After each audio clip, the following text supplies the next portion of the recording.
everything. The first smartphones were developed when they were toddlers.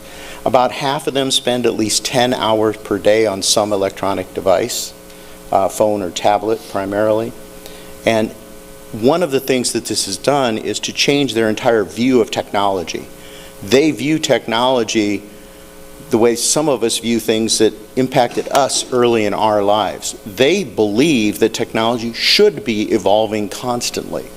And not only do they understand it and appreciate it, they expect it. And so when you're not getting the newest technology and you're not on the cutting edge, it doesn't meet their expectations. The other defining factor was the fact that they weathered, especially the early, what we now consider the adult employees in Gen Z. That group weathered the COVID situation when they were in high school primarily, some of them in college, and that really impacted their life in many ways. One of them is it accelerated the technology push. We were moving more to online anyway, but it just sped things up when we did that, made it move a little bit faster. But it also changed their social interactions, it changed their reading abilities, it changed all kinds of things because of this. And one of the things we're noticing now is fewer of our college students actually have employment history. We have students graduating from college who have never had a job because COVID threw things in such chaos they couldn't get jobs when they would normally have gotten them. And so it's pushed back and delayed that a lot for individuals in this group.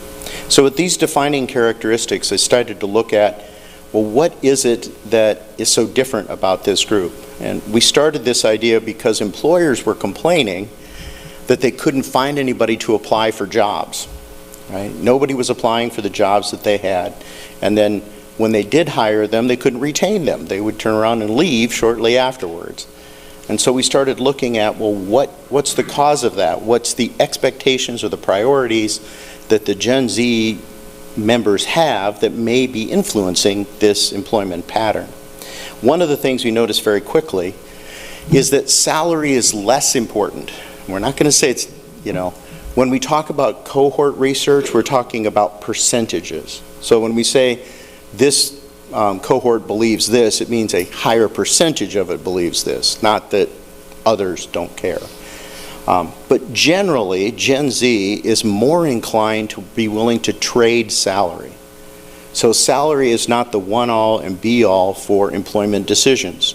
They're willing to give up salary if they can get other things that are high on their priority list. And so then we looked at it and said, okay, so what are those priorities? One of the key areas of their priorities is that they want their employers to act in a socially responsible way. And socially responsible is defined very broadly, and I'm going to give you 10 of sort of their categories of what we define as socially responsible behavior. And it breaks down into two areas: being responsible for the society and being responsible for the individual employee, the worker. So we'll start with the aspects related to society. One of their beliefs and one of the things that they believe strongly in than earlier cohorts is that they want their organization to operate in an ethical manner. Now, earlier cohorts also wanted their organizations to operate in an ethical manner. What has changed is how we define that. Okay? Older generations, particularly Gen X and baby boomers, tend to connect ethics with individuals. So they say the ethical behavior of the leadership of an organization or the ethical behavior of the sales staff of an organization. Whereas younger workers tend to define ethics more organization-wide. They say, what is the organization doing? And is all of their behaviors and stuff operating in an ethical way? So it's kind of how they view the focus. Is ethics centered on an individual, or is ethics centered on the organization? And if it's centered on the organization, then I want to be able to look and see, is this organization acting in a way that I think is ethical and is socially responsible? Okay. A second thing that was a technological change was organizational leadership needs to be transparent. We've always argued that transparency helps build trust between leadership of an organization and the people who work for the organization. That's not anything new. But you're dealing with a group of people, as I said, who have always had access to the internet. They've always had access to instant communications with others. They've always had the ability to post on social media where, strangely enough, people seem to care about some of the craziest ideas that we posit, right? And so they've always been heard. That wasn't the case when many of us were younger. It was shut up, listen, and learn, right? They didn't care what you said about anything until you knew enough to actually contribute to the conversation. Those days are gone, right? This particular group believes that their opinions need to be heard and need to be taken into account. And that's why some employers are saying that they're brash, that they're arrogant, because of the perceptual difference between the two. The new employees in Gen Z believe that they should be heard. And they also believe that everybody in the organization should be transparent with them. So they need to be transparent, others need to be transparent with them as well. Okay, so what this means is, as an organizational leader, you have to get rid of this idea of need to know. Who needs to know this information? You also need to get rid of the idea of open door, right? Open door means you have access to information.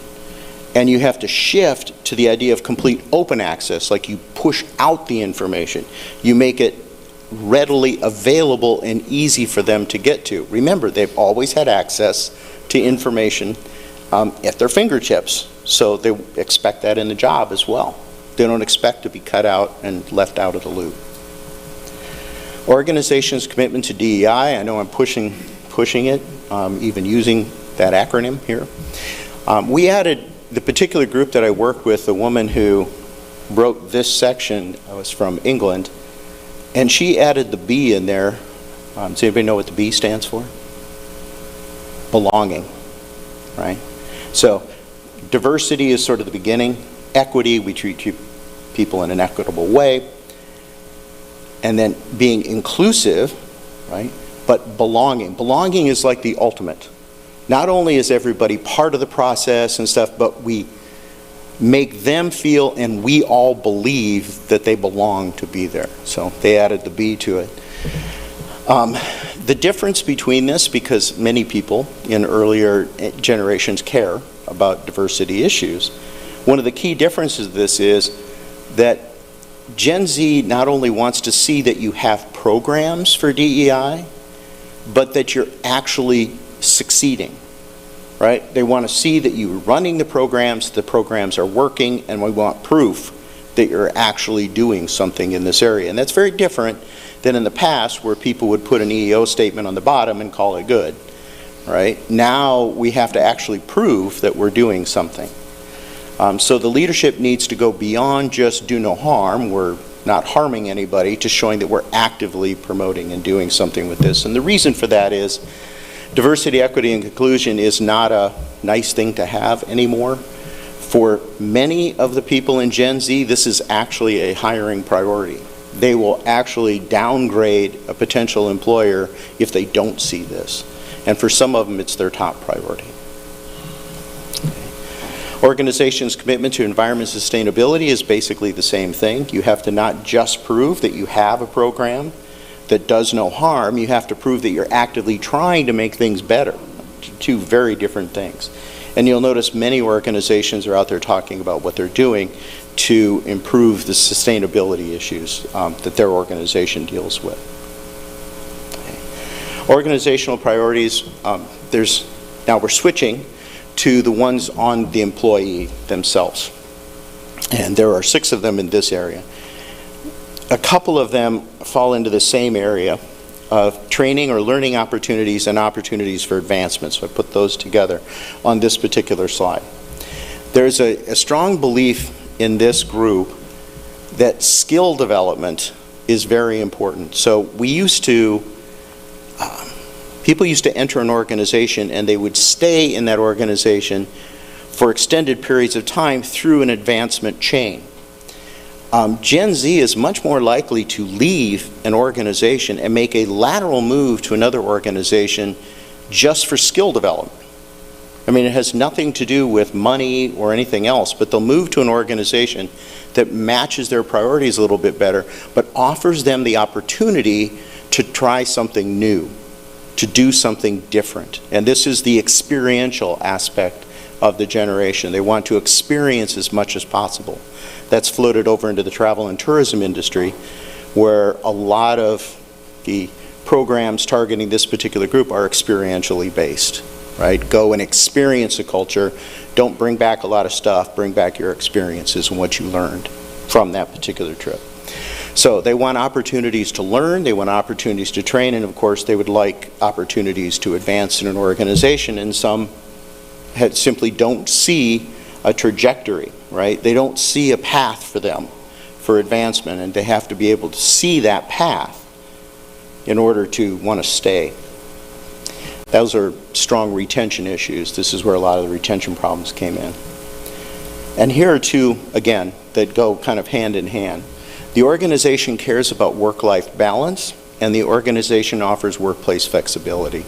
Those two, when they're being discussed by individuals, tend to be lumped together because flexibility is seen as a way of achieving work-life balance. In one particular study, 42% of Gen Z seek organizations valuing a work-life balance and flexibility. Gen Z members report higher rates of stress, anxiety, and depression. You may have seen those articles. There are now organizations that have counselors as part of the organization. They have their own sort of mental health and counseling offices within their corporate structure, internal, or they have contracted with counseling organizations to work with this. Some have argued, I haven't seen any proof of this, that COVID-19 was part of that problem because they didn't have sort of a normal trajectory into the workforce.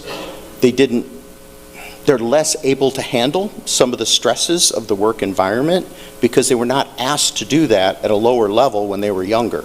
So they never developed those skills to figure out how to handle stressful situations, cycles, and workload, and so forth. Gen Z may be the first generation in history that fits work into their life. You know, before your work sort of defined you and you built your life around your work, now your life is what defines you, and we figure out a way to make work fit in. That's the flexibility part of it. Okay. And for some people, that work flexibility is their number one priority when they're looking for a job. So if you find a job with somewhat comparable salaries, then you start looking at a lot of these other priorities. So you start looking at things like flexibility, work-life balance, etc. Organizations provide meaningful and impactful work was something that may be a bit surprising, and another one of those things that leads to managers saying, well, these guys are pushy, they expect everything from day one when they walk in the door. Well, they want to feel that they're contributing, right? That they want to know that their work is contributing something significant to the organization. They don't want to just be pushing papers. So when asked to identify their top priority when looking for a job, it was like 19% of the adult Gen Z workers who are already in there in a survey in the United States indicated that career passion was their top priority. I had a group of students working on a project this morning, and they were talking about post-graduation plans. And they were saying, one of them said, I just want to work for a company where I get to do something I care about. That's it. That's what we're talking about. So it's not just get a job to fill a hole to collect a paycheck so that I can do the other things that I want to do in my life. I want my job to match my personal priorities and what I want to do. I want to have a passion for what I do, which means there's going to be a lot of jobs, I think, where it's going to be hard to attach a lot of passion to them. Organization provides current modern technology, again, the technology standpoint. One of the quickest ways to lose an employee is to not keep up with technology. They're holding in their hand a more powerful computer than Apollo 13 and others had in the entire spacecraft. They're holding that in their hand. That's what they're used to. And so when you walk in and you're not using AI to streamline operations, you're asking them to do routine tasks that they view as a waste of their time, when AI could do that much more efficiently, right? That they're going to look at that, and that's going to create a negative impression of the organization and the technology being used by that organization. Okay. So those are the 10 priorities that I identified in a lot of the literature. You'll notice there was Deloitte was named in there once or twice. There's also McKinsey. They're two of the largest sort of research think tanks in the employment industry and trends. And both of them have been all over this because it's impacting employment trends for the future. So the chapter that we did, this is a summary of some of the key topics that were in this chapter, and you'll notice a lot of similarity between what I have just talked about. But some of the key topics include work-life balance, mental health accommodations. These were all things that we were saying employers need to understand that Gen Z cares about these issues. So this is what you need to do to get ready to hire these people and to retain them. Your DEIB commitments, your use of artificial intelligence in the workplace and other developing technologies, machine learning and so forth. Networking and experiential learning opportunities. This is something that a lot of organizations maybe set up a mentoring system, but it was sort of a half-hearted effort. That's going to have to be a little more concerted effort because we need to offer people continuing education and the ability to expand their experiences, and that's often done through networking. But it could obviously be done through webinars, training opportunities, etc. Some organizations do job shifting. My son worked as an engineer for a company where every 3 months they rotated you, right? And the idea was to keep fresh, something new, learn a new skill set. So you were rotated through different areas, and I thought that was just something they did for new hires, and he's like, no, we do that all over the place. And you can apply to stay longer, you can keep people in a position longer if institutional memory is more important, but their standard practice was to rotate people to expand their experiences. They found it led to greater retention. So some of Gen Z's expectations of them include personal interaction. Strangely enough, for a group that used mediated communication their entire life, more likely to DM than anything, they cherish personal communications with people in the workplace, which I found an interesting contradiction from some of the others. But they really do rank that very highly.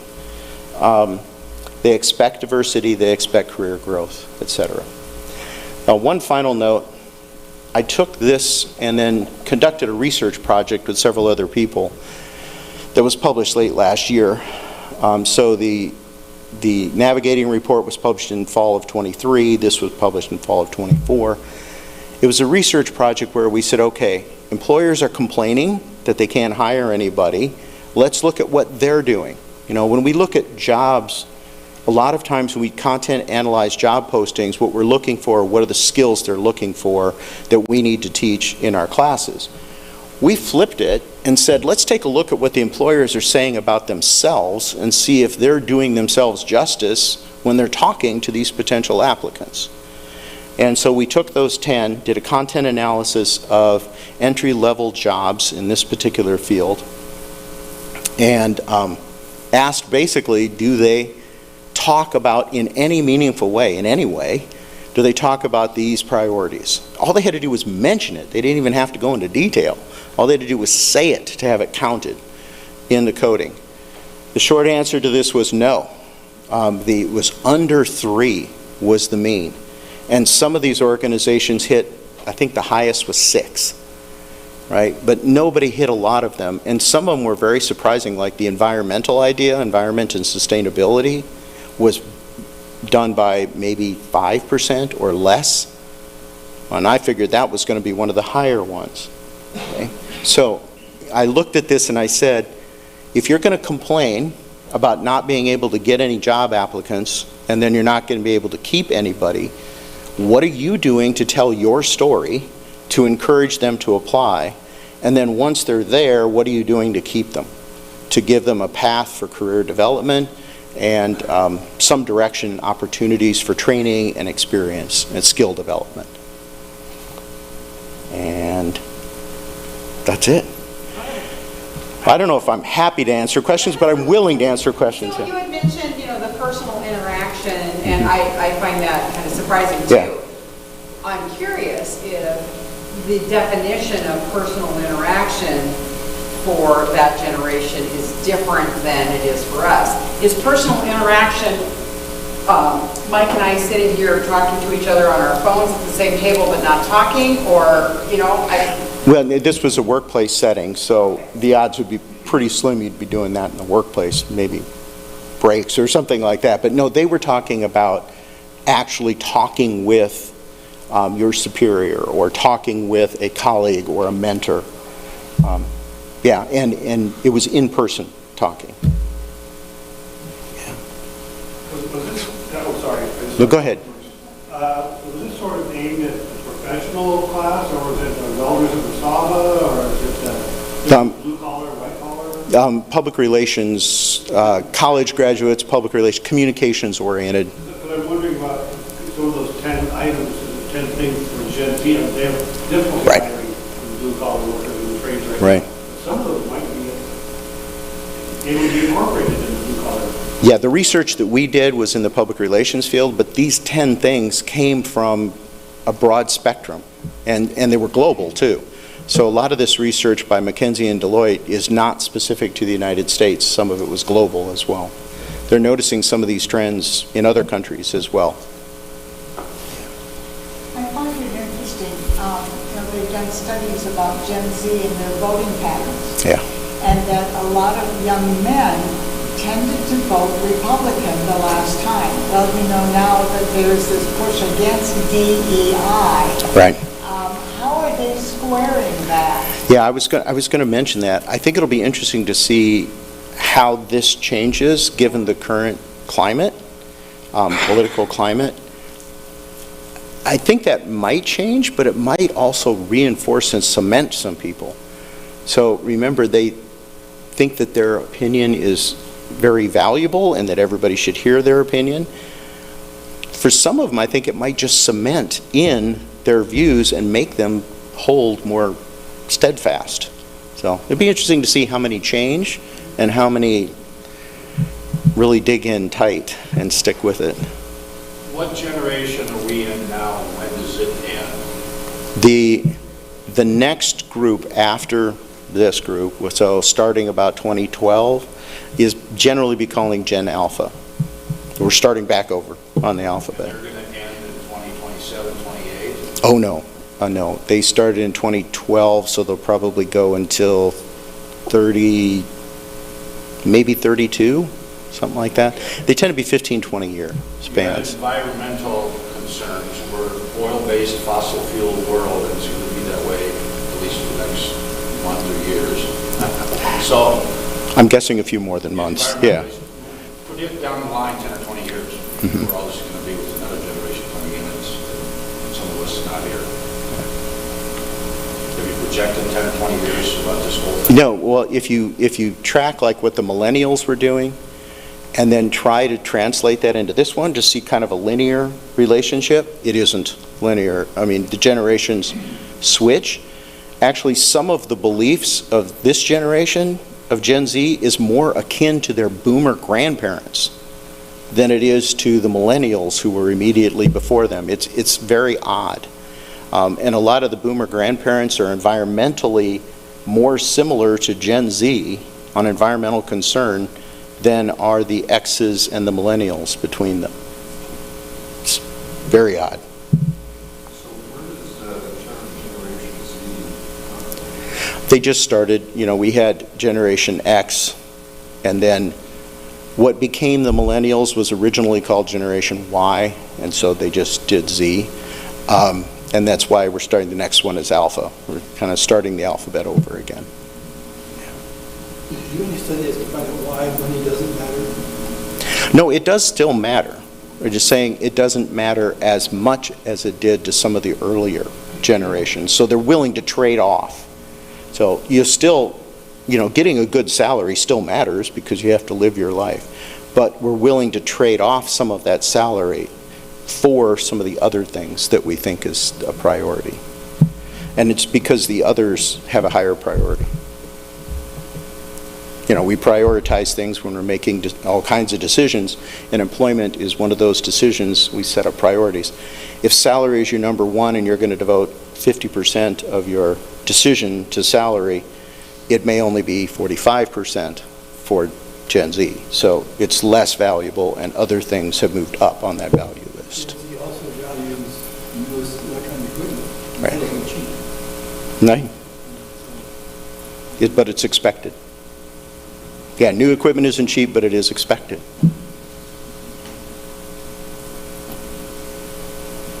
I had a student about gasp in horror when they looked at the computer in my office. I said, I've got a computer that is so old, they're now starting to remove software off of it because it no longer runs on the operating system that they have. And when I said I needed more RAM, they're like, oh, we got drawers full of RAM for that machine a couple of years ago, because it's like, you know, most of those are out of service anymore. But the only people who care, I mean, I care, it operates, it does what it needs to do, but my students were actually horrified when they saw it. It's like, how do you even work on a machine that old? Well, one is a student that I talked to recently that's graduated was doing their job interview with an AI-generated robot. Yep. How is that? It's a new HR trend. They're using AI to, in some cases, it's the initial screening. It's not, obviously not the final interview or the final stages of the interview. That's more human. But you know how HR used to screen applicants and they would have a set of keywords and things like that that they were looking for? They're now using AI to do a lot of the screening, get rid of some of those routine behaviors that sucked up so much of their time. I'm guessing that's what they're doing. Any other questions? We're very late. Okay, thank you.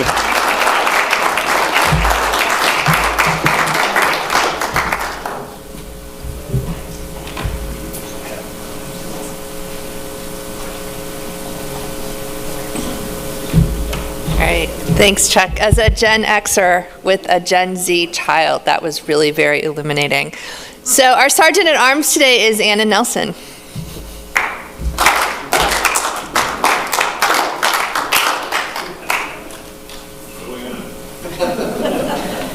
I'm not very good at coming up with topics, but we'll do a little more on bike